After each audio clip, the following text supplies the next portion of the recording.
Hello everybody, this is Kyle Tomson with Tomson Burnham Real Estate. I am a real estate agent in Salem, Oregon, here in the heart of the Willamette Valley. And today we're going to talk about curable versus incurable home defects. No home is perfect. It doesn't matter if you're looking at a $150,000 condo or a $2 million acreage property. Every home has problems. Every home has defects of one kind or another. The question that all buyers and sellers have to ask themselves are, can I live with this defect? And if not, how hard and expensive is it to fix? And if I don't fix it, will it make it hard to sell the home? So in this vlog, we're going to talk about the most common defects we find in homes, which ones are easy to fix, which ones aren't, which defects are less problematic for future sales, and which ones are more problematic. So stay tuned.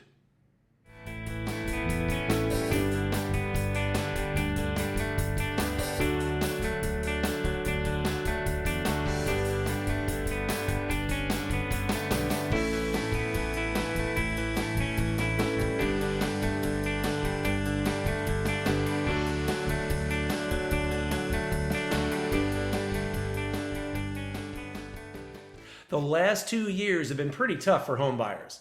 Buyers have had to face bidding wars, they haven't been able to ask for repairs, and they've had to guarantee to cover any gap between the appraised price and the contract price. If I had to summarize, buyers over the last few years have had to overpay just to get into a house. Of course, higher interest rates of late have slowed down the market for sellers, and many homes are starting to take a long time to sell. There are several properties near my home that have been on the market for over 3 months and have had multiple price drops, but are still for sale. But curiously, some homes on the market are selling in a few days, getting multiple offers and getting bid up, just like during the boom.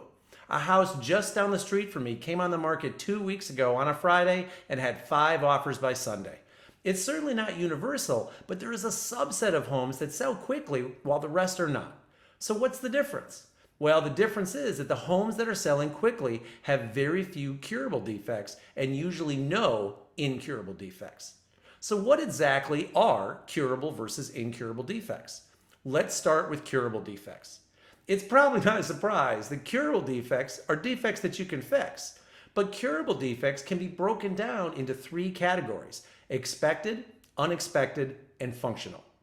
Some common curable defects are dirty carpets, peeling paint, a failing roof, damaged flooring, dated countertops or cabinets, and dry rot on exterior trim.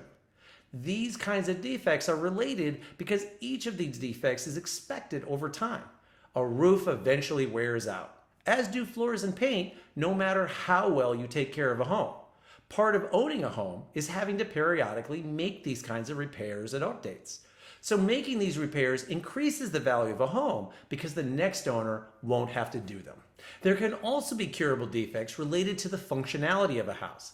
Maybe the kitchen doesn't have a pantry, or the house has only 1 bathroom, or maybe the house doesn't flow well and some walls have to be moved to make the house more functional. These kinds of updates can also make sense to do because a more functional home is a more valuable home. Other common curable defects, but defects that are much more expensive to fix, could be a failing foundation, failing siding, water in the crawl space, mold in the attic, or a failing sewer line. Fixing these defects, however, doesn't necessarily increase the value of a home because these are not common repairs that a homeowner needs to make. The decision to fix a curable defect comes down to the price you pay for the house, how much it'll cost to fix, and whether fixing it will increase the value of the house. For instance, if a house needs to be lifted off its foundation so a new foundation can be poured, that could cost $100,000. If you are getting into a bidding war to win a house with a bad foundation, your total spend at the end, after you fix the foundation, might be more than what the house is worth. A house isn't worth more than nearby similar homes because it doesn't have a failing foundation or a failing sewer line. But on the other hand, if a house needs a second bathroom or a kitchen remodel, or an addition to add a master suite, that might also cost $100,000, but it might be worth taking on because those kinds of remodels do increase the value of a home. But you have to be mindful of how easy it is to make these kinds of changes and whether fixing one will be enough. If there is a huge storage closet that can be repurposed into a half bath, you can get all your money out of that update. If, on the other hand, you have to do an addition on the house and repitch the roof to get the same half bath, it probably won't pencil out to do it. An addition to add 2 more bedrooms might not be worth it if the kitchen is left so tiny that it won't work for a large family. The moral of the story is that all these types of defects can be fixed given time or money. And depending on the price you pay for the house and the nature of the defect, might be worthwhile taking on or might not. Much more dangerous defects, and the kind that I advise my clients to tread very carefully of, regardless of the market conditions, are what I call incurable defects. These are things that cannot be fixed, no matter how much money you want to put into the house. There are many incurable defects, but the most common incurable defect is a nearby busy road. If a house backs up to a road with a lot of traffic, road noise can sometimes be heard inside the house. But there is a range to this defect. The worst is a home that is on a busy street with a stoplight or stop sign nearby. The constant braking and accelerating of cars can be very loud and disturbing. Being close to a highway is a defect of the same nature, but the constant hum of an interstate is more tolerable to many people. Another common incurable defect is a steep backyard. You might have a house on a half an acre, but if the backyard drops down at a 45-degree angle, you can't use any of that yard. Having a commercial district, apartments, or rundown homes nearby are also what I classify as incurable defects.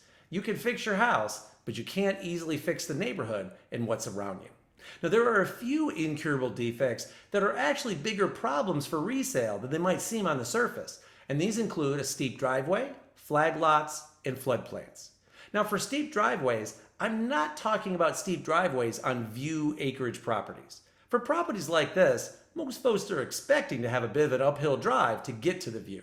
What I'm talking about are the short, steep driveways that you see when a house is sitting above the street. Steep driveways can be hard to navigate, especially if it gets slippery, and if it is really steep, cars with a low wheelbase will bottom out. I have lost track of the number of buyers who have walked away from a home based on this defect alone. A flag lot is a lot that sits behind another lot and does not have a front yard on a street. Flag lots are sometimes created when a homeowner splits a deep lot into two. The reason flag lots are not desirable is because flag lots tend to have more homes surrounding them, making them feel less private. Homes in floodplains are one of the few defects that I strongly encourage my buyer clients to avoid at all costs. The reason is that mortgages on homes in a 100-year floodplain must carry flood insurance. And because FEMA has been making large payouts in recent years, they're basically out of money and have had to dramatically increase flood insurance rates with no sign that that is going to stop. It is the uncertainty of what those flood insurance costs will be in the future that makes these kinds of homes so dangerous. Now, can a house with an incurable defect still sell? Absolutely. Are homes with an incurable defect worth buying? They absolutely can be. Sometimes, especially if you're on a tight budget, accepting one incurable defect can get you a home that gives you everything else that you want at a price that you can afford. One of my most recent clients bought a home that was close enough to the interstate that you could hear the hum of the traffic easily in the front yard. So why did they buy it?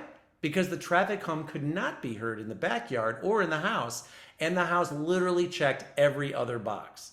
The hum in the front yard wasn't bothersome to them, and because the house was in such good shape, they didn't need to put much money into it. And importantly, they bought it at a price that took into account the defect and the price discount that they would have to give a future buyer to overlook the same defect. For buyers, that is where the danger with incurable defects lies.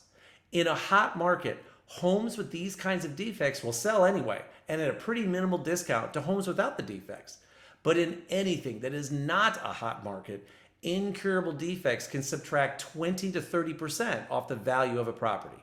So if you buy a property in a hot market with these types of defects and have to sell in a not so hot market, you run the risk of not being able to sell the property for anything close to what you might think you can, or even what you paid for it. For sellers, with the market slowing down as it is currently, to get top dollar, many of the curable defects will have to be taken care of prior to a house being put on the market. Home prices have skyrocketed in recent years, and so with higher interest rates, there is an affordability problem. Many buyers today simply aren't able to take on a bunch of repairs after close. Can you still sell a home with curable defects? Yes, you can, but you will likely need to offer a fairly steep discount. No home is perfect, But when buying a home, it's critical that defects are recognized and are taken into account when deciding on a price and whether you even want to proceed. And for sellers, it's important to take into account the strength of the market so you can decide which defects you should fix even before you put the home on the market. And that, folks, covers curable versus incurable defects. If you have any questions, feel free to reach out to me. And if you liked what you saw today, click the subscribe button you see on your screen and you'll be alerted when my next video goes live. I'll see you next time.